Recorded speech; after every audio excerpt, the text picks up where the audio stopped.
Hello everyone, welcome to my YouTube channel. कैसे हैं आप? होपफुली सभी बढ़िया होंगे। तो आज हम डिस्कस करने वाले हैं एक न्यूली नोटिफिकेशन के बारे में जो कि रिलीज़ हुआ है किसकी तरफ से? सेंट्रल इंडस्ट्रियल सिक्योरिटी फोर्स की तरफ से, जिसमें पोस्ट हैं कांस्टेबल्स या driver and constable driver come pump operator के लिए।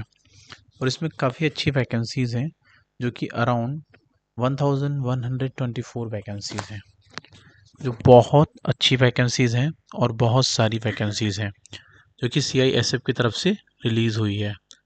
तो अब हम इसके बारे में डिटेल में डिस्कस करने वाले हैं कि आप इसका फॉर्म कब से फिल कर सकते हैं, कब तक फिल कर सकते हैं, क्या इसकी एज लिमिट होने वाली है, क्या चार्जेस वगैरह रहेंगे और आप किस तरीके से इसके फॉर्म को फिल कर सकते हैं। तो चलते हैं हम इसके बारे में डिटेल में देखते हैं। तो इम्पोर्टेंट डेट्स की हम बात कर लेते हैं। तो 3/2/2025 इस डेट से क्या हो रहे हैं, बेसिकली फॉर्म फिल होना स्टार्ट हो रहे हैं। ठीक है, तो आप 3/2/2025 से अपने फॉर्म फिल कर सकते हैं और इसकी जो लास्ट डेट है वो 4/3/2025 है। ये इसकी लास्ट डेट है। तो आपको इसके पहले पहले फॉर्म फिल करना है। लास्ट डेट का इंतज़ार मत करिएगा।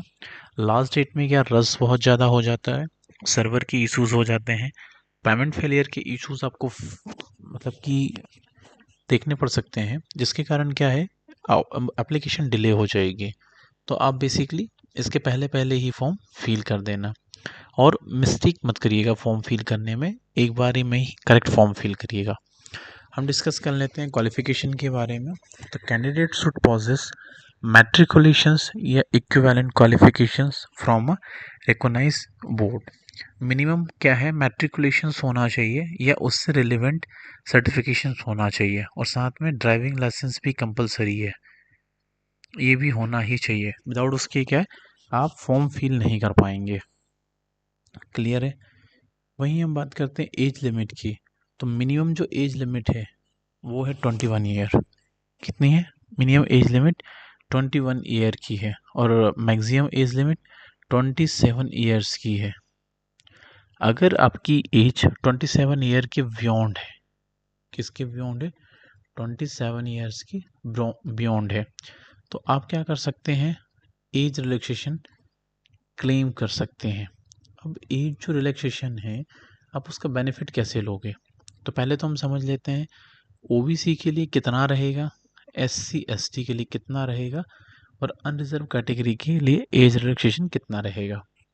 ओबीसी की बात करते हैं तो as per government of India minimum 3 years का आप क्या कर सकते हैं, एज रिलैक्सेशन का बेनिफिट उठा सकते हैं। वहीं SC ST की बात करते हैं तो मिनिमम इनको 5 इयर्स का एज रिलैक्सेशन मिल जाता है। वहीं अनरिजर्व कैटेगरी की बात करते हैं तो इनके लिए 0 होता है। एप्लीकेशन फीस एंड चार्जेस की बात करते हैं तो सभी कैटेगरी के लिए अलग अलग हैं। वहीं अनरिजर्व या फिर ओबीसी कैटेगरी के जो भी कैंडिडेट रहेंगे उनको 100 रुपीज़ प्लस पोर्टल के जो भी चार्जेस होंगे वो उनको पे करने होंगे। वहीं जो SC और ST कैटेगरी के रहेंगे, किसके?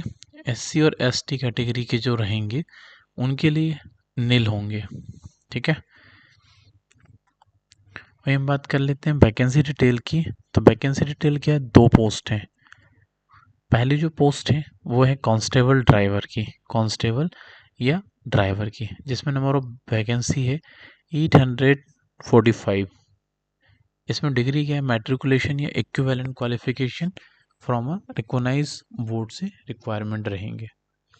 और जो दूसरी जो पोस्ट है वो है कांस्टेबल की, उसमें भी वैकेंसी है और साथ में कुछ ड्राइवर कम पंप ऑपरेटर्स की वैकेंसीज हैं जो कि कितनी है, 279 वैकेंसीज हैं।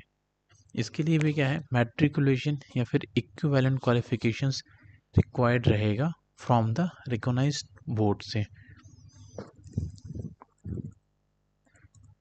वहीं हम बात कर लेते हैं इसमें नेशनल सिटीजनशिप की। तो candidate must be a citizen of India, और ये दोनों पोस्ट हैं जो हमने डिस्कस किए हुए हैं।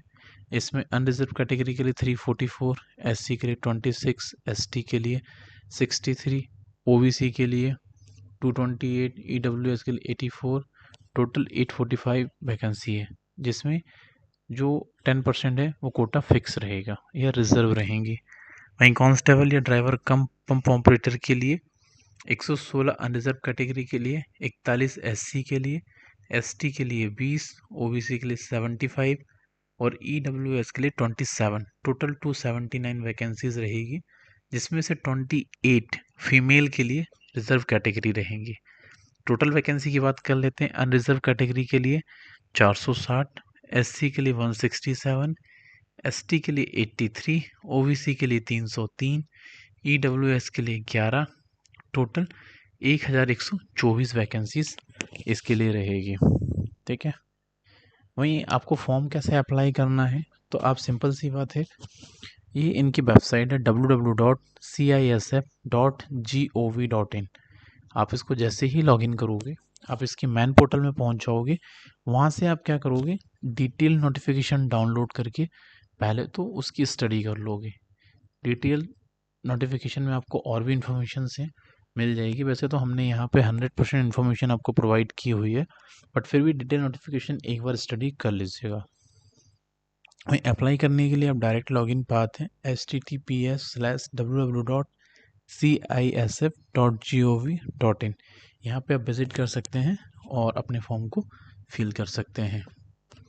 अगर आपको किसी भी तरीके की कोई प्रॉब्लम फेस हो रही है, ठीक है, काय में, फॉर्म फिलिंग में, तो फॉर्म फिलिंग में अगर कोई प्रॉब्लम आपको फील हो रही है तो आप क्या कर सकते हैं, डायरेक्टली हमें रीच आउट कर सकते हैं या फिर कमेंट सेक्शन में अपनी प्रॉब्लम शेयर कर सकते हैं। तो हम वहाँ पे क्या करेंगे, आपको सॉल्यूशन प्रोवाइड करने की पूरी कोशिश करेंगे। तो इस वीडियो को लाइक करिए, चैनल को सब्सक्राइब करिए और ज़्यादा से ज़्यादा लोगों को शेयर करिए। Signing off the session. Thank you so much.